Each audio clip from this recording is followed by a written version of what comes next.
নমস্কার, আমি অনিকেত দেবনাথ। আপনারা দেখছেন এএনএম নিউজ।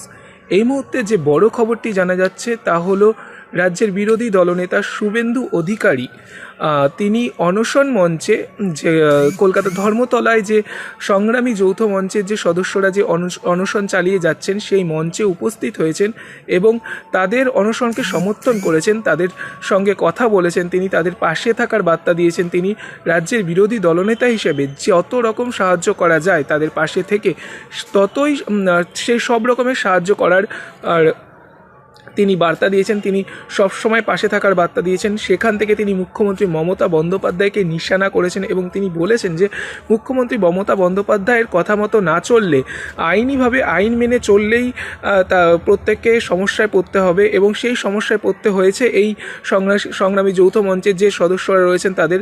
তিনি দাবি করেছেন সংগ্রামী যৌথ মঞ্চের যে সদস্যরা রয়েছেন তারা আইন মেনে চলতে চেয়েছিল, মুখ্যমন্ত্রী মমতা বন্দ্যোপাধ্যায়ের কথা মেনে চলতে চায়নি, তার জন্যই তাদেরকে আজকে দুর্ভোগ পোহাতে হচ্ছে।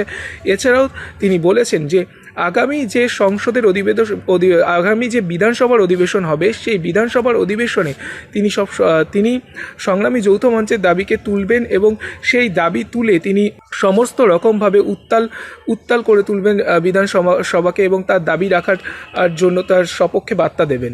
আরও খবরের আপডেট পেতে সাবস্ক্রাইব করুন আমাদের ইউটিউব চ্যানেলটি আর বেল আইকনে ক্লিক করুন নোটিফিকেশনস পেতে।